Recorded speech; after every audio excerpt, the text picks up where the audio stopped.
Sur ce plateau, Rabiatou Diallo de Rabi et les enfants. Bonjour. Bonjour. Comment ça va? Ça va très bien. Vous bien. allez très bien? Oui, je vais très bien. Dieu merci, vous êtes radieux ce matin. Merci beaucoup. Merci. Alors, on va partager cette rubrique en 3 parties. Il y aura des questions sur Rabi et les enfants, tout naturellement. Et ensuite, le confessionnal pour des questions un peu plus pimentées. Et la phase finale, ne vous inquiétez pas, je ne vais pas trop vous emmerder. C'est bon, vous écoutez et puis on commence. Rabiatou Diallo est une activiste guinéenne engagée dans la promotion des droits des enfants. Elle est la fondatrice du club Rabi et les enfants. Elle est créée en 2018 pour encourager la participation des enfants aux décisions qui les concernent et à développer leurs talents. Le club Rabi et les enfants s'adresse aux jeunes âgés de 5 ans à 17 ans, en mettant l'accent sur le leadership, la créativité et la confiance en soi. Le centre propose des programmes tels que le leadership et, je pense, Atout Magique. Elle va me parler de ça tout à l'heure. C'est quoi? Un espace combinant... et c'est un studio aussi d'animation pour les enfants afin de les initier au numérique tout en les sensibilisant aux droits de l'enfant. Rabiatou Diallo a également été reconnue pour son engagement à travers les initiatives comme le concours Film La Guinéenne qui t'inspire, où elle a été mise en lumière par des jeunes participantes. Son travail a permis à de nombreux enfants de développer leurs compétences et de devenir des acteurs du changement dans leur communauté. C'est bien Rabi? Oui. Super. C'est moi. Quel a été le déclic pour créer Rabi et les enfants en 2018? Alors, le premier déclic déjà, c'est qu'à la base, je suis journaliste de formation. Oui. Et j'ai toujours animé une émission radio à la base en 2015 qui s'appelait Tous les enfants de Guinée. D'accord. Et cela m'a permis en fait de côtoyer les enfants pendant 2 ans. D'accord. Et le fait de co-animer cette émission également avec des enfants, ça m'a permis de comprendre que les enfants de Guinée avaient énormément de choses à dire. Et je voulais vraiment sortir aussi de cette phase où il faut juste tendre le micro, mais derrière, il n'y a pas d'action concrète. Et donc, je me suis dit, qu'est-ce qu'on fait pour apporter notre touche? Et c'est de là qu'est né Rabi et les enfants. On voulait une organisation assez différente qui est là pour les enfants, mais au-delà juste d'être là, qui leur offre un chemin, un parcours pour se développer et devenir demain des leaders dans leur communauté et pourquoi pas impacter ces communautés dans lesquelles ils vivent. Donc voilà le déclic. Le déclic pour Rabi et les enfants. Est-ce que vous avez constaté, comme vous l'avez dit, vous étiez journaliste, vous avez parlé des enfants à un moment donné de votre vie. Est-ce que le cas particulier d'un enfant vous a touché pour en fait compléter le déclic? Alors, déjà, j'ai fait une rencontre mémorable. J'ai rencontré mon premier enfant lors de ma première émission. D'accord. Et je me rappelle, à l'époque, je l'avais pris comme enfant modèle. Et aujourd'hui, il est l'un des cofondateurs de Rabi et les enfants. Pendant toutes ces années, 10 ans, nous avons travaillé ensemble. Et à l'époque, il avait 12 ans. Aujourd'hui, il a 22 ans. Et au-delà de Rabi et les enfants, il entreprend. Il est étudiant. Mais ça a été vraiment la personne qui m'a le plus marquée. Je me suis dit, cette histoire qu'il me raconte durant cette émission, j'ai envie demain de l'accompagner à vivre cela. Et je me suis dit, peut-être qu'on peut en construire plusieurs enfants comme lui. Oui, pourquoi pas, surtout, pourquoi pas. Et que lui-même, il arrive à inspirer d'autres enfants. Il a été une inspiration et il continue de le faire. Et grâce à lui, je me dis, s'il y a eu Rabi et les enfants, c'est parce qu'Abdoulaye Bella a existé, en fait. Donc, c'est pour moi l'occasion de lui rendre hommage, en fait, parce que à chaque fois que j'ai dit, je pense qu'on ne va pas y arriver, il m'a dit non, on peut le faire. Et aujourd'hui, on a tout ce parcours-là. Et l'autre chose, c'est qu'il a ramené tous ceux qui sont venus dans Rabi et les enfants plus tard. Donc, vous voyez. C'est lui qui a fait venir tout le monde. Tout le monde. Oui, parce qu'il a toujours été là et à chaque fois, ça venait de lui, ça venait de lui. Et pour moi, en fait, c'est l'occasion pour lui dire merci. Merci à lui parce que c'est grâce à lui qu'on est là aujourd'hui et grâce à tous ceux qui sont venus bien après. D'accord. Et je me sens chanceuse d'avoir mes enfants. Aujourd'hui, ils sont au nombre de combien? Alors, aujourd'hui, on peut compter 300. D'accord. On est aussi à l'intérieur du pays. Mais ça, c'est juste ceux qui sont dans l'organisation. Mais pour ceux qu'on a accompagnés, on peut aller à plus de 1000. depuis 2018. D'accord. Oui. Et quel est l'objectif principal derrière Rhabiller les enfants? Alors, l'objectif déjà principal, c'est de faire la promotion des droits des enfants, de façon générale. Mais on s'est dit, l'objectif est grand, mais il faut aller sur une spécialisation. Et donc, nous, on s'est positionné sur tout ce qui est renforcement de capacité de leadership.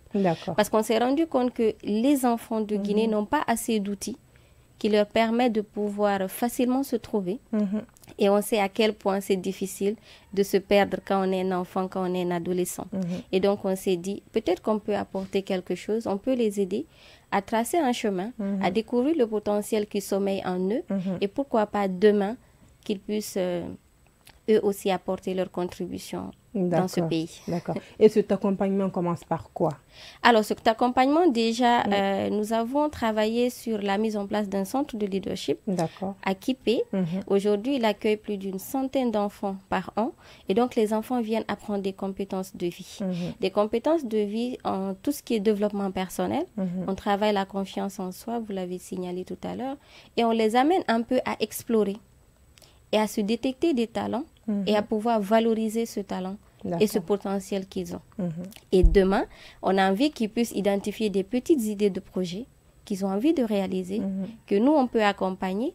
Et même s'ils ne restent pas chez nous, mais le plus important, c'est qu'ils auront fait le parcours et que demain, ils peuvent aller tout seuls. D'accord. Oui. Quand vous parlez d'accompagnement, il y a peut-être un accompagnement émotionnel qui est là, psychologique, pour dire réellement oui, il faut le faire. Mais est-ce qu'il y a un accompagnement financier? Alors, pas financier, parce qu'on est quand même une ONG, on n'a pas assez de moyens. Il nous arrive de collaborer avec des institutions partenaires et ça, c'est sur des projets spécifiques.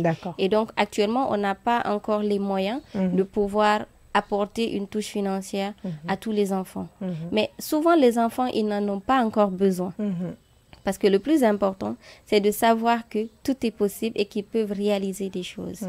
Et donc, le fait déjà de commencer à petite échelle, ça va le faire. Et souvent, les parents même ou d'autres personnes volontaires peuvent voir cette volonté de l'enfant, de l'adolescent, dans le parcours qu'il a envie de faire. Et ça devient plus facile. Parce qu'il devient facile à aider, en fait. D'accord. Oui. Donc, vous avez des enfants de 5 à 17 ans. Pourquoi cette tranche? Alors, pour le centre, par contre, il faut peut-être un peu faire de précision parce que le centre, il est né justement dans l'idée d'offrir un espace aux enfants de Guinée pour qu'ils puissent avoir un espace où ils peuvent venir apprendre. Parce que le centre, comme le nôtre, il n'en existe pas beaucoup en Guinée. Je pense qu'on doit être les premiers à date. Et donc, on voulait un espace où les enfants ils peuvent venir, qui change un peu du cadre de l'école, mais ils sortent de leur cadre de la famille, de l'école, et ils viennent dans un environnement assez inspirant, avec des mots, avec des personnes, et intégrer ce genre d'environnement avec d'autres enfants qui viennent de divers horizons. Ça peut créer un climat de confiance. Donc, dès que l'enfant il est en confiance, c'est beaucoup plus facile. Et après, il y a certains parmi eux, par contre, qui ont des problèmes spécifiques. Et ça aussi, on espère collaborer avec des experts dans le domaine pour pouvoir accompagner ces enfants. Et on se rend compte que les enfants qui sont à la maison n'ont pas la chance de s'exprimer très bien avec la famille, qui est un peu conservatrice ici, et qui n'accompagne pas forcément l'enfant dans tout, peut-être dans la scolarité, dans faut travailler, dans faut faire ci, faut faire ça. Mais après, approcher son enfant pour lui parler réellement, pour lui dire, tu peux le faire. Tu vois cet engouement, cette responsabilité-là, j'espère que c'est ce que vous donnez aux enfants. Oui, c'est ça. En fait, nous, on n'est pas là pour dresser l'enfant contre ses parents. C'est ça, non. Bien sûr. Parce que pour nous, le parent reste un allié fondamental ça. dans l'éducation et le parcours de son enfant. Voilà. Mais on veut juste permettre à l'enfant d'avoir un environnement où il peut apprendre d'autres choses qui sortent un peu du cadre de l'école. C'est ça.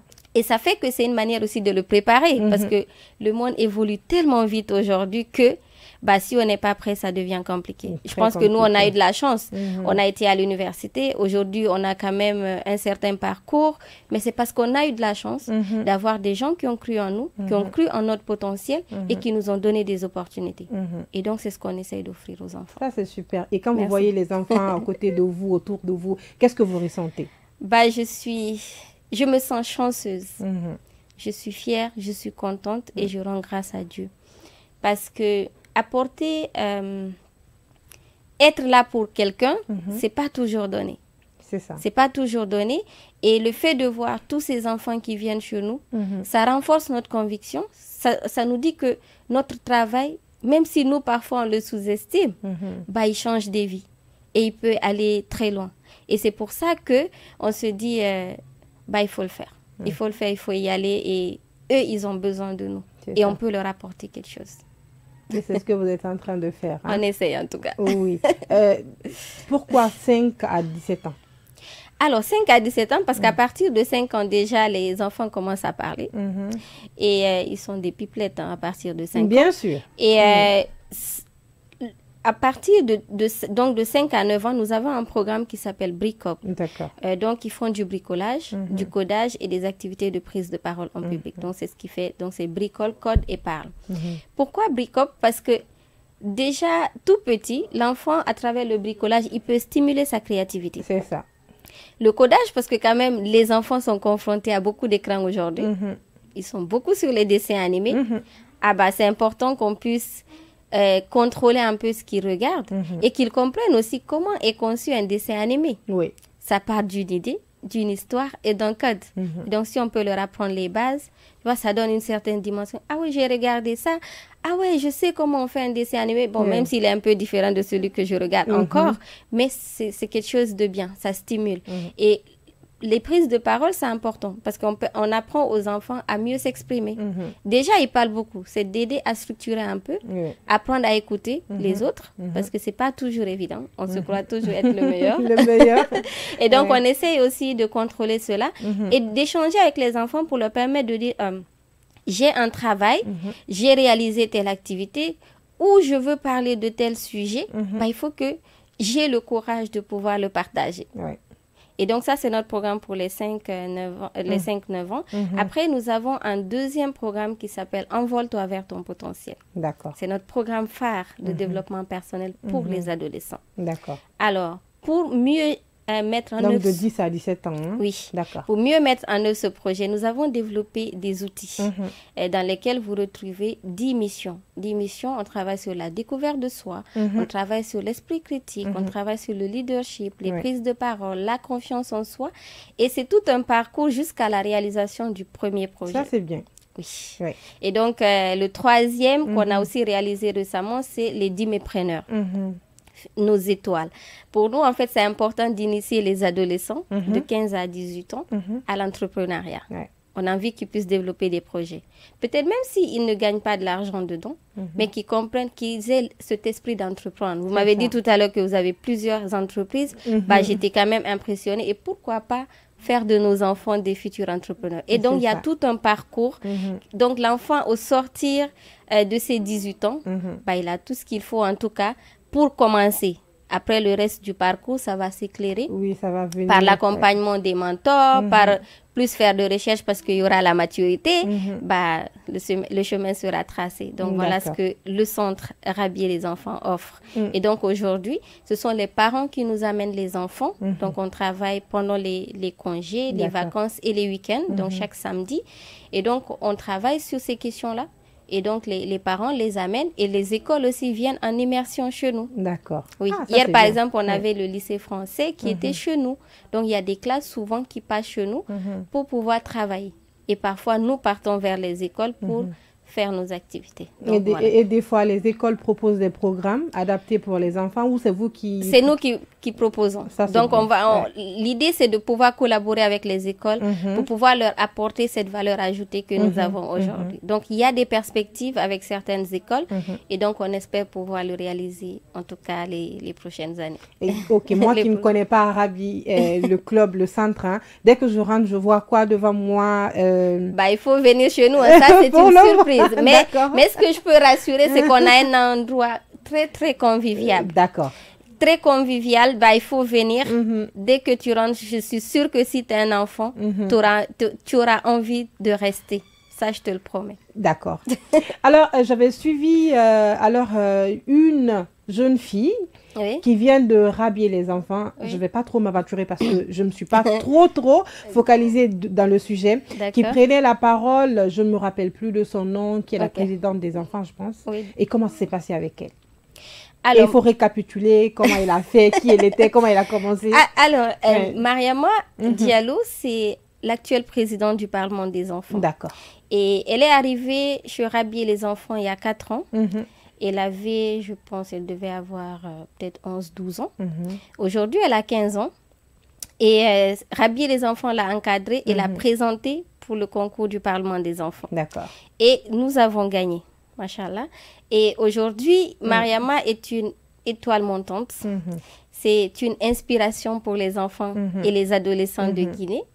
Et ce qui est encore incroyable, c'est qu'elle prend la parole, que ce soit en Guinée ou ailleurs, pour porter la voix des enfants de Guinée. Récemment, nous étions au Sommet du Futur à New York avec elle, où elle a pris la parole sur la thématique du mariage des enfants. Vous imaginez? Donc, de rhabiller les enfants aux Nations Unies quand même. C'est quelque chose. C'est un beau parcours. Bien sûr. Et en plus de ça, aujourd'hui, elle et Hawa Jude sont quand même Youth Advocates aussi de UNICEF. Ah, ok. Donc, c'est un peu peut-être nos 2 superstars. Mais au-delà de ça, elles sont peut-être les plus connues. Mais à côté, nous avons quand même d'autres enfants qui brillent aussi, qui ont énormément de potentiel, mais qu'on met en lumière petit à petit. Mais voilà un peu le travail, le résultat auquel en tout cas, nous aspirons pouvoir mettre en lumière les jeunes filles et surtout les jeunes garçons, parce que nous, on reste sur les enfants. Les enfants, les jeunes filles ne peuvent pas évoluer sans les garçons, donc vice-versa. Vice-versa, c'est ça. Quoi, oui. Et quand Mariam est venue dans le club, elle était à quel niveau et après, elle s'est retrouvée à quel niveau? Alors, Mariam, quand elle est venue, c'est vrai qu'elle avait énormément de potentiel parce que dès la première fois que nous l'avons rencontrée, on a su que elle peut aller loin. Mais aujourd'hui, quand même, elle a évolué en maturité. Elle a évolué parce qu'elle maîtrise mieux les sujets. Elle maîtrise mieux les plaidoyers. Et le fait aussi de voyager, de rencontrer du monde, ça change. Et aujourd'hui, elle est même porteur de projets. Donc, elle a un projet qui s'appelle Let's Go to School. Et donc, où elle veut accompagner les enfants. Donc, c'est comme je vous parlais tout à l'heure du parcours, c'est ça. Aujourd'hui, à son tour, du haut de ses 15 ans, elle va commencer à accompagner d'autres enfants afin qu'ils aient les mêmes opportunités qu'elle. Ça, c'est bien. Ça, c'est très bien. On félicite Mariama et voilà, toutes les personnes du club de rhabiller les enfants. C'est ça. Oui, c'est ça. Donc, comment les enfants réagissent-ils quand ils découvrent vos activités, les programmes? Alors, souvent, c'est pas toujours facile au début parce que les parents sont toujours assez réticents. Est-ce qu'il va aimer? Est-ce qu'il va aimer? Mais vous savez, l'enfant, en fait, comme je disais tantôt, dès qu'il est dans un environnement où il se sent en confiance, il est curieux, il a envie de savoir ce qui se passe. Il y a une qui m'a dit samedi dernier, tant que vous êtes là, moi, je viendrai. Parce que je disais, tu viens la semaine prochaine? Elle me dit oui. Tant que rhabiller les enfants est là, je viendrai. Je dis, ça sera jusqu'à tes 100 ans. Alors, donc, on a un peu rigolé sur ça. Mais c'est juste pour dire que je suis sûre que les enfants, ils aiment nos activités. Je suis sûre. Alors, c'est pas toujours parfait parce qu'on s'améliore au fur et à mesure. C'est ça. Mais je pense que quand ils viennent quand même, ils aiment bien.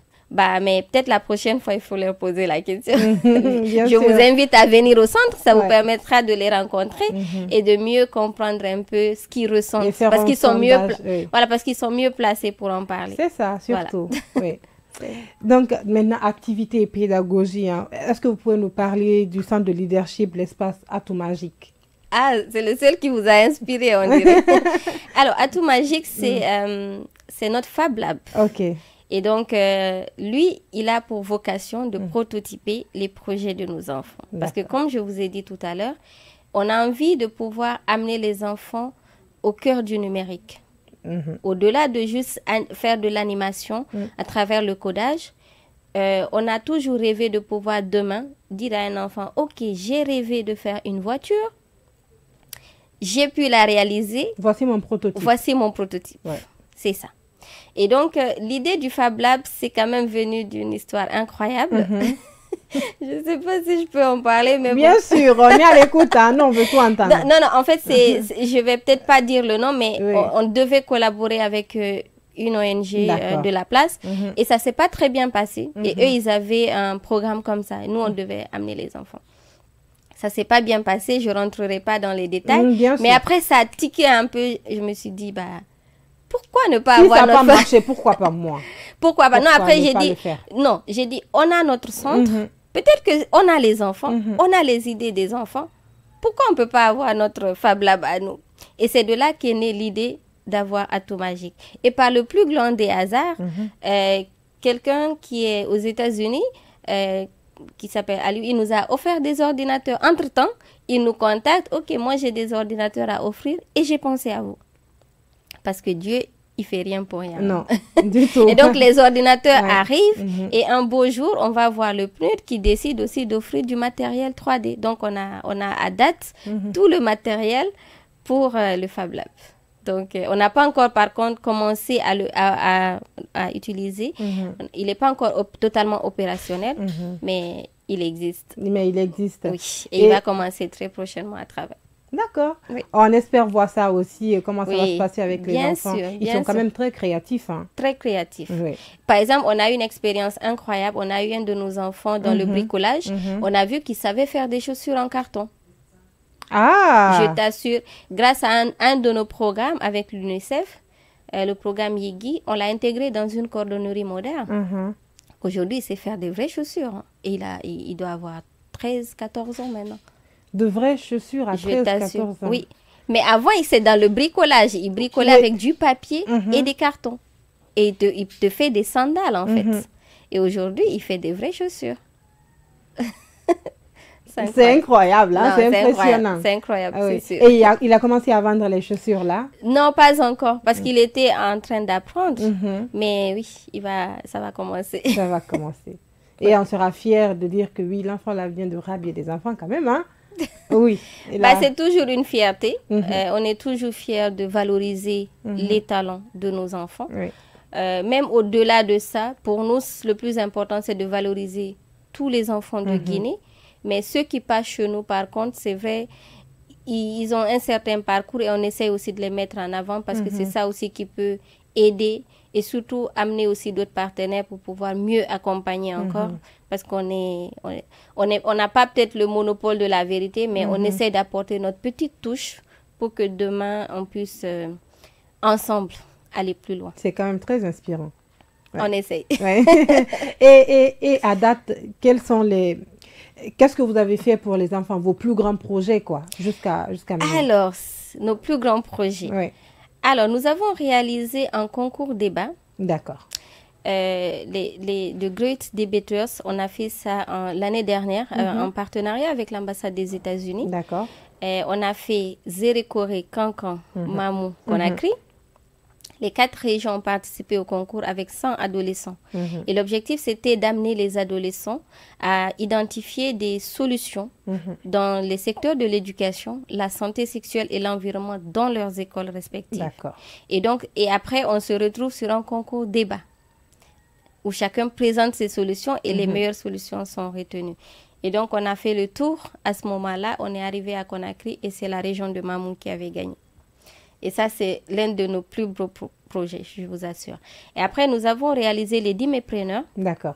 Nos étoiles, je vous ai dit, on a une première cohorte. C'est 10 Mépreneurs, je n'ai pas compris. 10 Mépreneurs. En fait, c'est 10 Mé comme enfant. Okay. Et preneur, c'est entrepreneur. Donc, c'est le diminutif. Et après, on rajoute nos étoiles parce que pour nous, les enfants sont quand même des étoiles et il faut les mettre en lumière, il faut les valoriser et ça leur permet d'avoir une certaine dimension pour dire on peut aller très loin et on peut éclairer le monde surtout. Et donc, on a fait les 10 Mépreneurs, on a aujourd'hui 10 adolescents, 10 projets d'adolescents incubés chez nous. Ça, c'est super. Oui. Et chacun d'eux a un projet dans les secteurs de l'éducation. Je parlais de Mariama, on a le volet podcast, on a la restauration, on a la saponification. Donc, ils sont 10 adolescents de 15 à 17 ans, 15 à 18 ans. Et aujourd'hui, ils ont des beaux projets. Donc, on l'a fait en partenariat avec l'ambassade du Royaume-Uni. Donc, on l'a clôturé récemment, mais les projets sont encore incubés. Et on a travaillé aussi avec l'UNICEF, dont justement je parlais du programme YIGI tout à l'heure, du petit qui fait les métiers. C'est un programme pour initier aussi les adolescents à des métiers porteurs. Donc scolarisés et non scolarisés pour ce programme spécifique. Et donc, pour moi, ce sont quand même de très grands projets. On a fait beaucoup d'activités, mais pour moi, ceux-là, ils sortent aussi du lot. Ils sortent beaucoup du lot. Oui. Ça, c'est super. Oui. Quelles sont les difficultés que vous rencontrez? Alors, les difficultés, c'est pas toujours facile parce que nous sommes quand même une ONG, comme je le disais tantôt. Et ça arrive des moments où on n'a pas assez de financement, où on n'a même pas de financement. Et on est en mode, il faut survivre et tout. C'est ça. Mais pour moi, c'est la principale difficulté. Parce que pour tout le reste, on a toujours travaillé dans l'optique pour dire ce sont les petites actions qui font les grands changements. Évidemment. Donc, on a toujours fait des petites activités pendant toutes ces années. Et c'est récemment qu'on a commencé à avoir des collaborations. Et tout ça, c'est parce qu'on avait pris le temps de bien travailler, d'être reconnu pour notre travail. Et c'est ce qui fait que les gens viennent. C'est ce qui fait que les gens viennent parce qu'ils se disent « Ah, je pense que tel fait ça. » Donc, on peut aller avec eux. Et donc, pour moi, c'est pas toujours évident, mais on y croit, on se dit « On peut y arriver. » Et aujourd'hui, le fait d'avoir fait toutes ces années, c'est parce qu'on a tenu bon. Et sincèrement, c'est un parcours incroyable. Et aujourd'hui, on est fiers du parcours. Et on se dit, ça n'a même pas été difficile. Parce que quand tu y crois, même les difficultés pour toi deviennent des challenges. Et pour toi, ces challenges, pour toi, c'est même pas difficile, en fait. Tu te dis, c'est juste une épreuve. C'est une épreuve. C'est juste une épreuve, c'est normal, ça fait partie du parcours. Tu te réveilles pas un beau jour et puis c'est fait, quoi. Non, et ça se bâtit sur de la sueur. Ça se bâtit avec des personnes qui y croient, qui se battent chaque jour pour qu'on puisse y arriver. Et donc, j'ai la chance d'avoir une équipe incroyable. Ils ont co-construit ce projet avec moi. Et ce sont mes plus grands enfants d'ailleurs, mes grands-grands.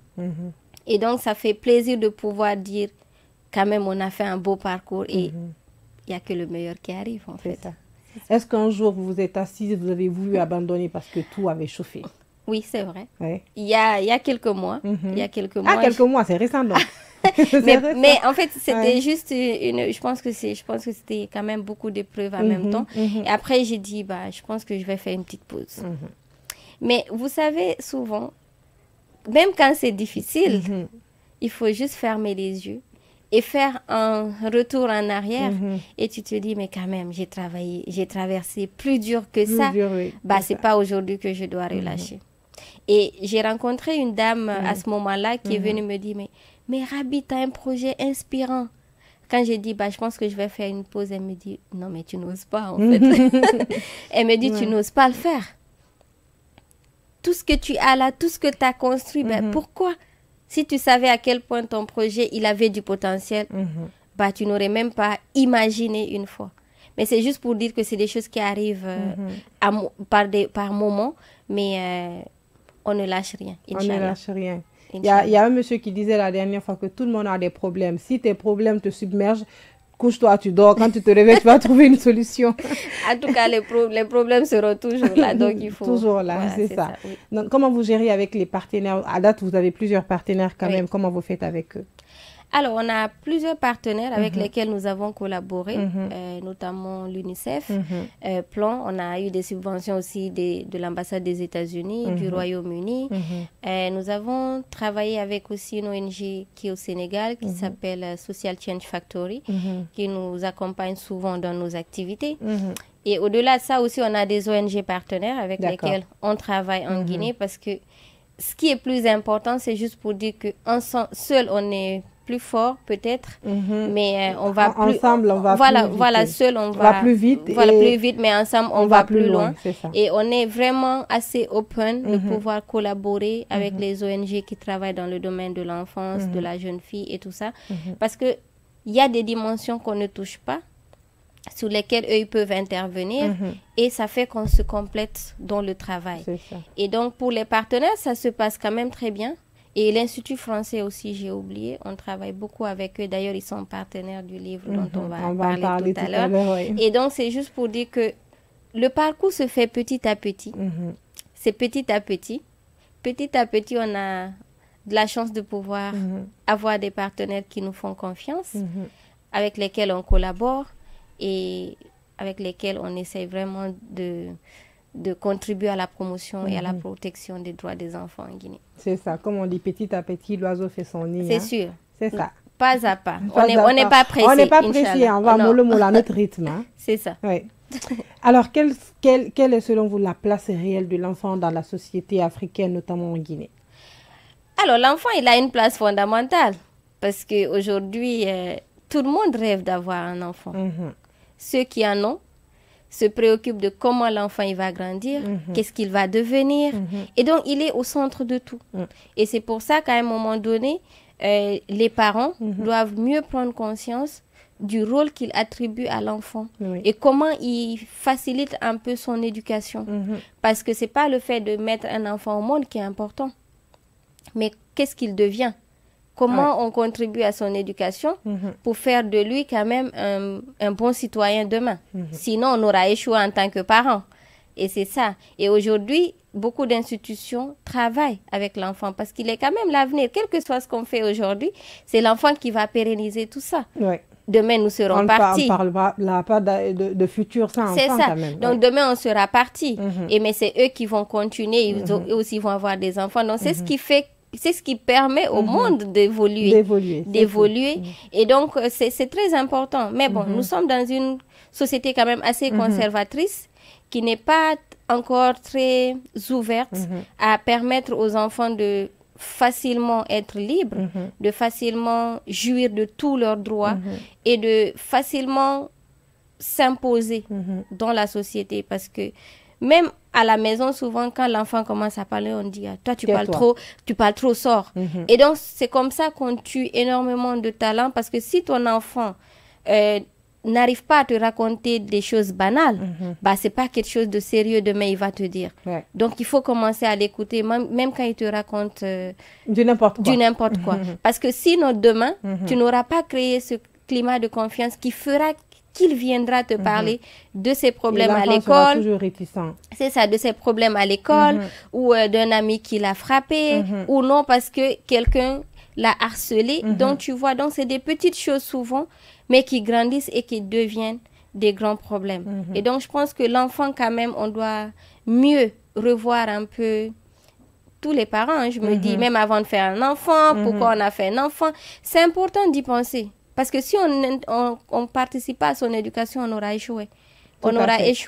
Et pour l'État et tout ça, je pense qu'il faut mieux revoir les actions.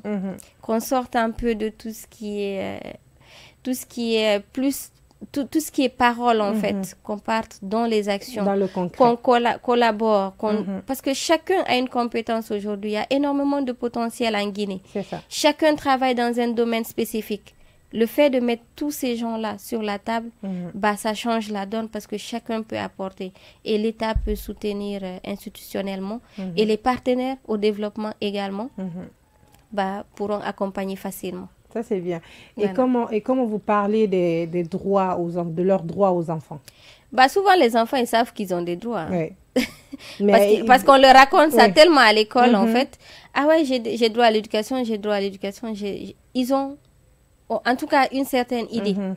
Et donc, pour nous, en fait, on ne vient pas leur raconter que tu as des droits, tu dois aller faire ça. Non. Mais tu as droit à... Il faut quand même que les enfants sachent ils ont droit à quoi et quoi. Ils savent déjà. Parce que il y a beaucoup, quand tu leur demandes, en fait, ils te disent, ah, j'ai appris à l'école, j'ai droit à une nationalité, j'ai droit à aller à l'école, j'ai droit. OK. Mais en fait, comment ça se matérialise? C'est un peu ça.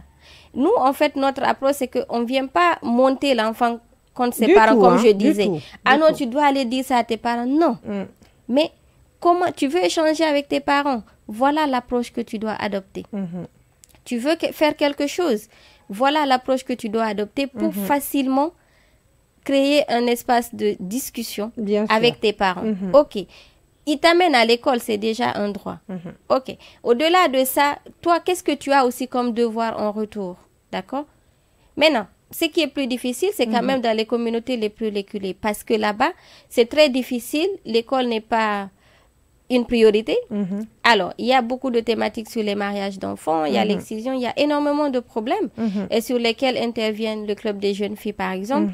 Et c'est pas facile. On continue de sensibiliser, de vraiment permettre aux gens de comprendre que ce sont vos enfants. Vous devez faire en sorte qu'ils aient leurs droits respectés, qu'ils aillent à l'école parce que c'est ainsi que vous leur offrez un avenir. Vous n'avez pas assez de moyens, d'accord. Aujourd'hui, beaucoup de partenaires soutiennent des femmes pour qu'elles aient des petites activités génératrices de revenus. C'est vrai qu'on ne peut pas régler le problème d'un seul coup, mais petit à petit, on essaye de créer des petites graines d'espoir et soutenir quelques activités afin d'aider les gens pour que demain, tout le monde ait les mêmes opportunités. C'est un challenge, c'est difficile, mais je pense que si on se met tous ensemble, on peut y arriver. Ça, c'est bien. C'est ça. Donc, avec les petits-enfants, par quoi vous dites, bon, l'enfant a commencé comme ça, et en fait, je veux dire un outil qui vous permet réellement de détecter le potentiel de l'enfant. Ça, c'est de 1. De 2, l'enfant a quitté de ça à ça. C'est un progrès. Alors, on a une fiche d'évaluation. Parce que quand l'enfant il arrive chez nous, on essaye d'échanger avec lui pour comprendre un peu c'est quoi les besoins. Parce qu'il y a d'autres qui sont juste timides, qui ont juste un problème d'expression. Il y a d'autres, par exemple, ils s'expriment bien, sauf qu'ils ont du mal, en fait, à sortir de leur zone de confort. Et il y a d'autres, par contre, ils ne savent pas ce qu'ils vont faire. Ok, moi, je n'aime rien, j'aime rien faire. Ok, il y a ce cas-là aussi.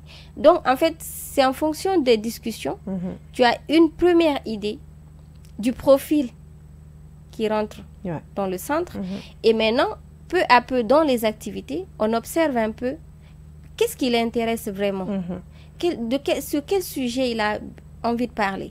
Est-ce que c'est le bricolage qu'il aime? Mais qu'est-ce qu'il aime bricoler?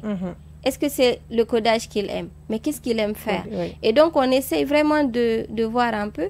Et petit à petit, c'est l'enfant même qui te dit, moi, j'aime faire ça. Je pense que je suis douée pour faire ça. Et donc, ça vient petit à petit. Et donc, à la fin du parcours, c'est beaucoup plus facile d'auto-évaluer et de voir un peu qu'il a quand même bougé d'un point. Ah non, il n'a pas bougé parce que il n'est pas venu à toutes les sessions. Ah non, il a arrêté peut-être au premier mois. Donc, c'est un peu comme ça que nous faisons. Mais c'est important on fait quand même le parcours parce que c'est très important. Ça nous permet aussi de pouvoir mieux améliorer, mieux réadapter en fonction des profils parce qu'ils n'ont pas les mêmes, souvent les mêmes difficultés ou les mêmes, les mêmes choses quand ils arrivent. Donc, c'est important d'avoir... Est-ce que vous recevez des fois des enfants handicapés de parole ou de membres, de physique? Comment vous les gérez? On arrive... c'est un peu rare, par contre. Mais une fois, on avait eu une, par exemple, qui avait du mal à marcher. Elle avait 8 ans, comme ça, je pense. Et un jour, il y a une scène incroyable qui s'est passée. Et quand elle est arrivée, elle était toujours... dans la grande salle.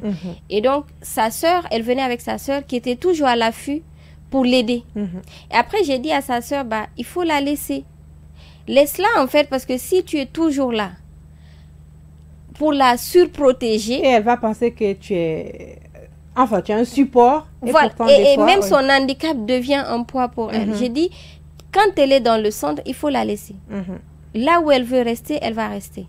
Et ce jour-là, sa sœur est partie. Elle était dans une autre salle et je discutais avec elle, je lui ai montré des capsules vidéo d'une personne qui écrit avec les pieds, qui fait même à manger avec les pieds. Et donc, je lui ai montré ça et donc, on discutait. Et après, je l'ai laissée là, je suis repartie dans la salle. Et il y a une autre fille qui est venue lui dire, « Ah, tu voudrais que je t'amène dans la salle ?» Tu vois, ça c'est une autre fille. Parce qu'elle s'est dit, elle lui a demandé, « Tu veux aller dans la salle ?» Elle a dit oui. Elle dit, « Je peux te porter ?» Elle a dit oui. Mais en fait, c'est juste pour dire que ça, c'est quand même une autre personne qui est venue lui demander, est-ce que tu veux telle chose? C'est parce que il y a quand même ce lien de dire, ok, je pense que je peux lui rendre un service. C'est pas juste pour la porter, mais est-ce que je peux te rendre un service? Ça crée une connexion. Ah, voilà, c'est ça. Elle a dit oui, tu peux me porter. Et donc, tout le monde l'aidait en fait. À chaque fois qu'on devait bouger, et tout le monde les gens étaient même pressés de dire, ah, c'est moi qui vais la porter. Non, c'est moi qui vais l'aider. En fait, c'est juste pour dire que les enfants, ils ne sont pas rancuniers souvent. Et ils sont très, très ouverts d'esprit. Et quand tu les observes, tu te dis, mais pourquoi le monde, il n'est pas comme eux, en fait. Il y a quelqu'un qui disait, je ne me rappelle plus de son nom, que tous les enfants naissent bons, c'est la société qui les transforme. Ça, c'est sûr. Ça, c'est sûr, hein. Ça, c'est tout naturel, oui. Ouais. Alors, comment vous voyez Rabi et les enfants dans 5 ans, dans 10 ans? C'est pas toujours évident de se projeter. Je prie Dieu qu'on soit en vie et en bonne santé. Parce qu'on ne sait jamais dans la vie. Mais c'est vrai que tout porteur de projet rêve de voir son projet émerger, aller encore plus loin. Mais pour moi, en fait, je me dis, c'est bien de se projeter dans 5 ans, mais j'ai envie de me dire, qu'est-ce qu'on fait dans les prochains mois, en fait? Comment on continue à mieux grandir? Comment on continue à mieux impacter? À grandir la communauté et à devenir incontournable dans le domaine de l'éducation, la promotion des droits des enfants en Guinée. Pour moi, c'est ça qui est plus important que juste se projeter dans l'avenir.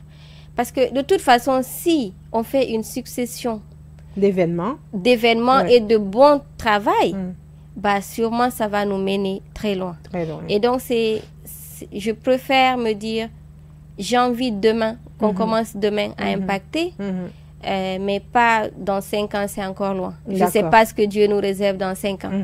Mais Inch'Allah, si on est en vie, voilà, c'est ça. Mais si on est en vie, Inch'Allah, on est en bonne santé, bah, c'est sûr qu'on va aller très loin parce qu'on ne compte pas relâcher. Bien sûr, c'est ça. Hein, c'est le but, c'est l'objectif. C'est quoi vos projets à venir maintenant là? Qu'est-ce que vous comptez faire? Alors déjà, le projet à venir dans un mois, c'est que nous avons l'immense honneur de lancer notre maison d'édition de livres de jeunesse et d'outils pédagogiques, les éditions Liora. Et ce qui est encore incroyable, c'est qu'on a notre premier livre qui va sortir et qui s'appelle Bir et ses compagnons.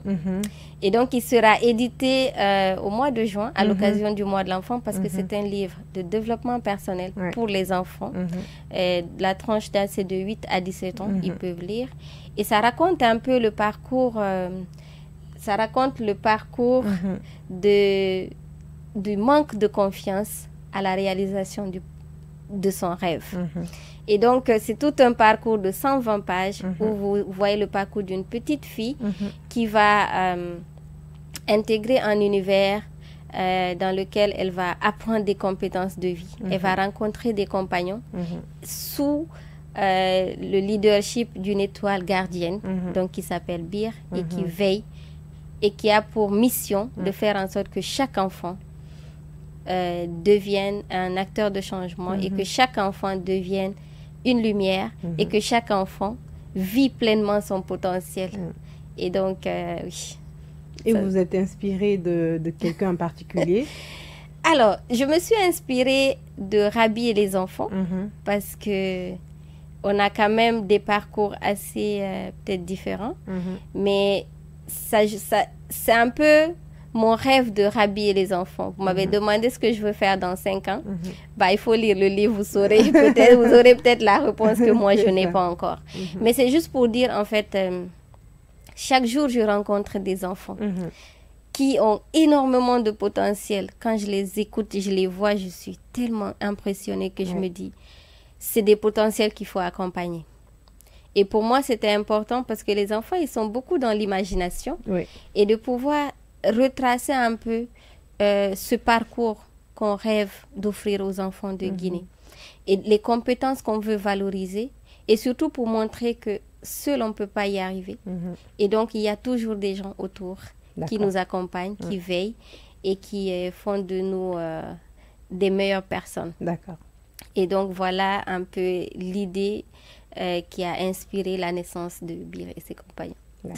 C'est un livre pédagogique, comme on peut le voir. Hein? Oui. Et ça sera édité quand Alors, déjà, il sera disponible au mois de juin. Donc, je vous inviterai au mois de juin. Peut-être à date, nous avons la date du 20 juin pour la dédicace. Plaisir, oui. Et ce qui est bien, c'est que nous avons eu la chance d'avoir l'Institut français de Guinée qui a accompagné l'édition, donc l'impression de 500 livres que nous allons offrir aux enfants. Et ensuite, nous sommes en train de solliciter d'autres partenaires pour imprimer en quantité. Mais nous allons organiser un grand événement, Inch'Allah. Et l'idée, c'est vraiment... Ce sera l'occasion de découvrir les enfants du club Rabi les enfants parce qu'on est en train de monter tout un spectacle autour du livre, inspiré du livre. Du début à la fin, ce sera porté par les enfants. Et ils vont faire toute l'activité. C'est eux qui vont dédicacer le livre. Ça, c'est bien. Moi, je ne suis que le mentor qui guide. Mais bon, c'est surtout eux. Et j'ai la chance aussi d'avoir une jeune fille, donc 2 jeunes filles de 15 et 12 ans qui ont fait la préface du livre. L'une est en Guinée et l'autre, elle est en France. Et il faut juste écouter les enfants. Vous serez impressionnés de voir qu'ils comprennent en fait tout ce qu'on fait. Très bien, oui. Et donc, voir ces 2 jeunes filles dédicacées et surtout faire la préface de mon livre, ça c'était quand même un très grand honneur. Donc, je les remercie beaucoup et je suis très contente. Ouais. Ça c'est bien. On voit vraiment du progrès. Hein? On va donc poursuivre avec la deuxième phase de cette grande rubrique qui est le confessionnal. Chers téléspectateurs, auditeurs, auditrices, nous sommes sur ce plateau avec Rabiatou Diallo, c'est ça, du club Rabi et les enfants. Franchement, c'est un plaisir pour nous de l'avoir sur ce plateau. Nous allons tout doucement aller avec la deuxième phase qui est le confessionnal, tout à l'heure après le générique.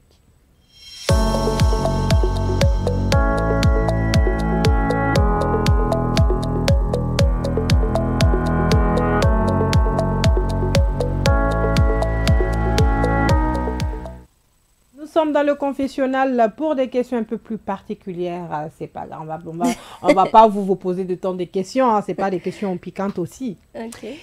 Qui est Rabi à la maison? Qui est Rabi derrière la caméra? Qui est Rabi, tout simplement? Alors, Rabi, c'est une femme mariée. D'accord. Déjà. J'ai pas encore d'enfants. Mais vous avez plein d'enfants. Oui. Ouais. J'ai beaucoup d'enfants par la grâce de Dieu. J'ai toujours rêvé d'avoir beaucoup d'enfants et Dieu m'a donné beaucoup d'enfants. Ouais. Machallah, je rends grâce pour ça. Et je suis quand même très famille. Je suis très amie. Et parce que pour moi, c'est la famille qui fait de nous ce que nous sommes. C'est ça. Ils nous soutiennent au quotidien. Ils sont toujours là dans les bons et les mauvais moments. Et je suis beaucoup amitié. Je crois en la puissance de l'amitié. De l'amitié, oui. Et je m'implique beaucoup dans tout ce que je fais. Parce que pour moi, il n'y a pas de demi-mesure, en fait. Je suis là où je ne suis pas là. Quand il faut donner, il faut donner. Il faut donner. Il faut faire. Et donc, je suis très impliquée dans tout ce que je fais. J'aime beaucoup les gens. J'aime beaucoup être entourée. Je suis très souriante de nature. Je souris beaucoup. J'aime beaucoup rire. Et je pleure facilement aussi. Oui, ça c'est peut-être le comportement des personnes un peu timides ou un peu renfermées, mais quand même qui sont sociables. Hein. Bon, moi je ne suis pas timide par contre. Bon, mais je ne suis pas timide, je ne suis pas non plus renfermée, mais c'est juste que je suis très émotive. Je suis contente, je pleure. Je suis fâchée, je pleure. Bon, c'est juste que je suis comme ça de nature. De nature, c'est ça. C'est tout. Alors, c'était quoi votre rêve d'enfant? Vous rêviez de quoi? Mon plus grand rêve enfant, c'était d'être écrivaine. Et ça se réalise, hein? Et ça se réalise des années après. C'est incroyable. Aussi loin que je me souvienne, j'ai toujours rêvé d'écrire. Je voulais même aller à l'université à l'époque pour faire les lettres modernes. Parce qu'on m'avait dit, si tu veux écrire des livres, il faut faire lettres modernes. Mais bon, je suis allée en journalisme. Mais c'était mon plus grand rêve, enfant. Ouais. Et donc, je suis très contente aujourd'hui de pouvoir, des années après, de pouvoir réaliser ce rêve-là et dans un domaine qui me passionne énormément. Ça, c'est bien. Ouais. C'est quoi votre plus grande peur aujourd'hui? Alors, ma plus grande peur, comme tout le monde, c'est de ne pas être à la hauteur. Parce que quand les gens ils te font confiance, il faut relever le défi. Oui, c'est ça. Donc, j'ai peur de ne pas être à la hauteur pour tous ces gens qui croient en moi. Et ça, c'est ma plus grande peur. Et ça ne va pas se faire. Ah bah, j'espère. On l'espère. J'ai intérêt à... 3 qualités, 2 défauts. Ah ouais, hein? Ok. On commence par les qualités ou les défauts? Peut-être les défauts d'abord. D'accord, le défaut. Alors déjà, l'un des défauts, c'est que je disais tout à l'heure que je suis impulsive. Donc, je me fâche très vite. Et l'autre chose, ça m'arrive en fait de facilement m'emporter. Et ça, pour moi, c'est quelque chose qu'il faut améliorer.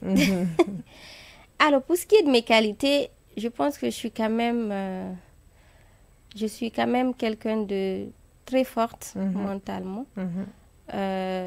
C'est vrai, c'est un paradoxe, hein, parce que être émotive, mais je sais en fait faire la différence où et quand. L'autre chose, je suis très sociable. Ça se voit, je pense, quand à me voyant, toujours, je suis très, très sociable. Disponible pour les autres. Toujours, oui. Et l'autre chose, c'est que je suis j'aime être là pour les gens. Et je pense que ça aussi, ça doit être une qualité. Je m'implique beaucoup, je suis toujours là. Dès que je sais qu'il y a quelque chose où tu as besoin de moi quelque part, sincèrement, si je peux, je m'assois pas, je m'arrête pas, je fonce, quoi. Ça, c'est bien, hein, en tant que... J'essaye, en tout cas. C'est quoi votre phobie? Être enfermée. Dans le noir ou dans un espace fermé? Dans un espace fermé. Moi, j'aime m'enfermer, mais j'aime pas qu'on m'enferme. Ah, ok. Moi, tant que j'ai la clé, il n'y a pas de problème. Mais dès qu'on me ferme de derrière, là, c'est un problème. Quelle est la personne ou quelles sont les personnes qui vous inspirent le plus? Alors, les personnes qui m'inspirent, il y a une qui était à l'UNICEF il y a des années. Elle s'appelle Khadija Diallo. Elle a toujours été un modèle pour moi. Parce que c'est quelqu'un qui est tellement humble, qui fait son travail, qui ne fait pas de bruit, mais qui est là, qui impacte de par ce qu'elle fait. Et donc, c'est quelqu'un qui m'a toujours inspirée. Et une autre personne, c'est peut-être Malala. Pour moi, elle n'est pas guinéenne, mais elle s'appelle Malala. C'est une activiste pakistanaise qui se bat pour l'éducation. Donc, le droit à l'éducation des jeunes filles notamment, qui a reçu une balle dans la tête et qui a survécu, mais qui est devenue prix Nobel de la paix, mais qui continue en fait, qui a été un symbole dans le domaine de l'éducation. Et la troisième personne, j'aime bien dire c'est ma sœur. Ma grande sœur, c'est quelqu'un qui n'a pas fini les études, mais qui a toujours cette force d'aller plus loin, de construire les autres. Et elle est toujours là pour moi. Elle est toujours là pour me dire, tu peux y arriver. Et c'est la personne qui est aussi toujours le plus fière quand je réalise des choses. Souvent, moi-même, je suis choquée. Je dis, mais c'est pas toi qui l'as fait, c'est moi. Et puis bon... Je pense qu'on se ressemble tellement que souvent les gens disent qu'on est des jumelles. Bon, avant, ils disaient que j'étais moche, mais maintenant, j'ai pris son visage, donc ça va. Et donc, c'est juste pour dire que c'est quelqu'un qui petit à petit se construit, qui a une famille qu'elle a réussi à construire à côté, mais qui n'a pas pu faire les études, donc il fallait un peu faire un choix. Et aujourd'hui, quand même, petit à petit, qui essaie de faire un parcours, de travailler et de faire des choses, de réaliser enfin ses rêves après plus de 15 ans. Et pour moi, c'est être fort parce que c'est pas évident. Après des années, quand on se dit on n'a pas été à la hauteur, on n'a pas fait ça, on n'a pas fait ça, mais de se dire que on peut recommencer à zéro et on peut se reconstruire. Ça, et pour moi, elle reste l'une de mes meilleures sources d'inspiration. Qu'est-ce que les gens pensent de vous? Ah, c'est difficile à dire. Est-ce qu'on ne va pas leur demander? Oui, mais ils ne peuvent pas nous répondre maintenant. Donc, peut-être que vous avez parlé avec un ami qui vous dit « Ah, Rabi, tu es comme ça, tu es comme ci. » Qu'est-ce que les gens pensent de vous? Les gens disent que j'aime beaucoup les enfants. D'accord. Et ça va. C'est vrai. Ils disent que je fais de belles choses avec les enfants. Et ils disent aussi que je ressemble beaucoup aux enfants. Et souvent, ils pensent que je suis mineure. C'est pas faux. Et j'ai toujours un problème pour dire, mais attention, je ne suis pas mineure. Je ressemble juste aux enfants. Peut-être parce que je les aime tellement que finalement, on se ressemble et tout. bon, je pense que... Pour une personne qui ne vous connaît pas, par exemple, qui rentre dans le club, est-ce qu'il va vous dire c'est El Rabi directement? Non. Voilà. Les gens cherchent toujours, mais c'est une fois, il y a une maman qui est venue, donc elle a rencontré les jeunes, elle a inscrit son enfant et elle partait. Et il y a une personne qui m'a appelée en temps, elle dit, donc c'est vous, Rabi, tu vois, les gens sont toujours choqués. Ah, donc c'est vous. C'est toujours la question que j'entends. Donc mais c'est pas grave, moi, je suis toujours très contente et je dis souvent aux enfants, vous allez vieillir et me laisser là parce que je serai encore plus jeune que vous. C'est pour rigoler. C'est amusant, ça. C'est quoi votre plat préféré? Moi, j'aime bien le lafidi. Hein. Nous, en tout cas, on est en mode Konakrika et puis Konakrika. Voilà. Oui. Et pour les presque, je vais faire juste un sondage, les 95% des femmes qui passent sur un plateau sont folles amoureuses du lafidi. Je ne sais pas pourquoi. On va aller vérifier si elles font bien aussi le lafidi. Il y a ça, parce qu'il y a plusieurs manières de le faire. Hein. C'est ça. D'accord. Super. Qu'est-ce que vous aimez faire quand vous ne travaillez pas, votre passe-temps favori? Je suis beaucoup cinéma. C'est mon passe-temps favori. D'accord. Pour moi, c'est la chose qui me détend le plus. Je ne suis pas musique. Si vous me demandez le nom d'un chanteur, je ne sais pas, je ne connais pas. Mais vous me demandez le nom des acteurs, et je suis beaucoup passionnée ces derniers temps par les séries coréennes, donc ça me... C'est notre univers, en fait. C'est notre univers d'inspiration, mais je suis beaucoup cinéma. Ouais. J'aime beaucoup regarder et j'apprends énormément de choses. J'essaie de tirer des leçons et ça me divertit beaucoup. Donc, c'est quelque chose que je fais quasiment tous les jours. Même quand je suis très occupée ou très fatiguée, il faut que je regarde au moins un épisode. C'est quelque chose que j'aime beaucoup. C'est quoi votre talent caché du public? Talent caché. Ça, c'est difficile à dire. Hein? Vous ne savez pas faire un travail manuel que les gens ne savent pas souvent que vous savez faire? Non. Du tout? Non. Vous savez bercer un bébé? Il ne faut pas me demander de chanter en tout cas ici parce qu'après ça devient... Pas de chanter tout justement, hein, mais de bercer un bébé, d'en prendre soin. Bon, on ne va pas dire quand même que c'est caché, hein, parce que si vous savez le faire toutefois, les gens sauront que oui, c'est lié quand même par son travail, donc c'est pas forcément... Pas talent caché, mais peut-être il y a quelque chose que j'ai envie de faire au moins une seule fois. J'aimerais un jour, donc une seule fois dans ma vie, faire du slam, monter sur scène et faire un texte de slam.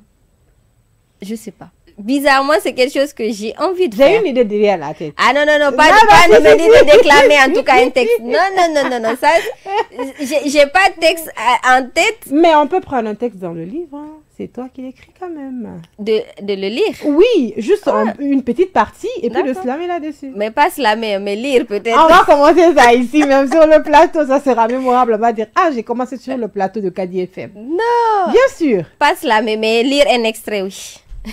Je fais un tombola, on va voir comment ça va se passer. D'accord. Ok.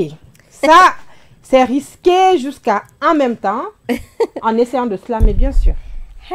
Non, pas slammer. Hein. Si, si c'est le but. Oui. Lire. On va le faire. Oui. Lire. Non, sinon... On va le faire. Pourquoi pas? Ok. D'accord. Peut-être. Donc, c'est risqué. Hein? Oui, risqué. Ok. Je vais lire seulement. Oui. Ok.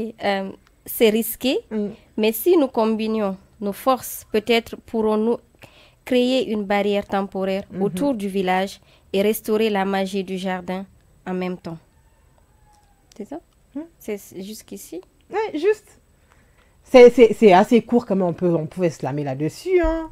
Non, c'est pour ça que j'ai dit je dois me préparer en fait. D'accord, j'ai voulu quand même qu'on improvise là, mais ça va quoi. Mais bon, peut-être je peux juste lire ça. Voilà. En slamant? Non. D'accord, c'est pas grave. Si c'est pas en slamant, mais je vais aller me préparer. On va reposer. Et je vais revenir. Il n'y a aucun problème. Prête. D'accord. Et ce jour-là. Super, alors on va poursuivre. Hein? Et aujourd'hui, quel a été un jour le moment de doute dans votre carrière, dans votre vie? Un moment où vous avez tellement douté que vous dites... Alors, en 2020, moi dans mon parcours, en fait, après la création de Rabier les enfants, j'ai travaillé un peu aux Nations Unies comme volontaire. D'accord. Et en 2020, mon contrat était fini et je n'avais plus de travail. C'était la période Covid également. Donc, j'ai cherché du travail pendant des mois et je n'arrivais pas à trouver. Et donc, j'étais inquiète parce que je me suis dit, quelqu'un qui est allé aux Nations Unies, qui a fini son contrat pour lequel on n'a pas renouvelé, c'est que... Et une fille m'a dit, si on ne renouvelle pas ton contrat, on te laisse partir, c'est que tu as échoué. Hein? Ah ouais, ça a commencé à me travailler. J'ai dit, j'ai pas été à la hauteur. J'ai beaucoup pleuré. Mais un jour, j'étais assise chez moi, j'ai dit, mais personne ne veut te recruter, mais Rabier les enfants peut te donner du travail. Et ça a été un déclic de tout reprendre à zéro. Plus, oui. Et donc, oui, ça arrive des moments comme ça où tu te remets en question, tu remets ton parcours et tu te dis, j'ai pas été à la hauteur. Pourtant, tu penses que tu as travaillé très dur pour construire la femme que tu deviens. Mais les obstacles quotidiens font en sorte que tu doutes. Et si tu n'as pas assez de chance d'avoir des gens bien autour de toi, tu risques de sombrer. Ça, c'est pas faux. Donc, j'ai eu la chance d'avoir des bonnes personnes dans ma vie qui m'ont soutenue à cette période-là et qui m'ont dit, tu as ton projet, qu'est-ce que tu en fais? Et je me suis dit, je vais construire mon travail à partir de là. Et ce qui est incroyable, c'est que 2 ans après, je suis retournée aux Nations Unies et j'avais un poste un peu plus grand. Et je suis restée encore plus de 2 ans. Et donc, aujourd'hui, j'ai quitté. Mais je suis fière aujourd'hui de me consacrer à Rabier les enfants. Ça, c'est bien. Ça, c'est très bien. C'est inspirant, quand même. Une avant-dernière question pour vous dans ce confessionnal. Madame Rabiatou Diallo, avec une somme de 350 millions, que feriez-vous? 350 millions. Déjà, je pense qu'il faut... Ce que je vais faire, c'est que je vais agrandir le centre Rabier les enfants et je vais essayer de voir si je peux l'installer dans au moins 4 à 5 régions et le faire travailler pour aider les enfants parce qu'il est fait pour ça. Parce que pour moi, on le voit comme une grande somme, mais le plus important, c'est qu'est-ce qu'il change au quotidien. C'est ça, l'impact. Parce que sinon, demain, c'est une somme que tu peux claquer. Avec un voyage, hein? Non, on part, on gaspille tout. Non, voyager, non. Non, mais si, avec une somme qu'on peut faire comme ça et que ça disparaisse, peut-être avec un voyage, ça peut disparaître, mais en le mettant dans un projet concret, là, tu t'assois, tu vois ton projet à chaque fois, tu te dis, oui, j'ai fait. Voilà, tu impactes, parce que le plus important, c'est pas le projet en tant que tel, mais qu'est-ce qu'il va apporter comme plus-value. Tout naturellement. Voilà, dans la communauté. Et pour moi, aujourd'hui, on a autant besoin d'investir dans la promotion des droits des enfants que de juste faire du matu-vu, en fait. Il faut qu'on sorte de ça, Et à date, est-ce que vous êtes représenté à l'intérieur du pays? Oui. On est à Zérekoré, à Kankan, Mamou, Koya et Dubrika. Ça, c'est bien. Et comment ça marche là-bas aussi?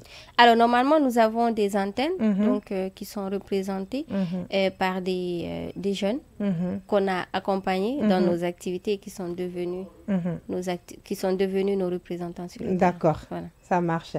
Chers téléspectateurs, auditeurs, auditrices, nous allons donc clôturer cette phase. Nous sommes dans le confessionnal. Nous allons aller directement avec la phase finale de cette émission tout à l'heure après le générique.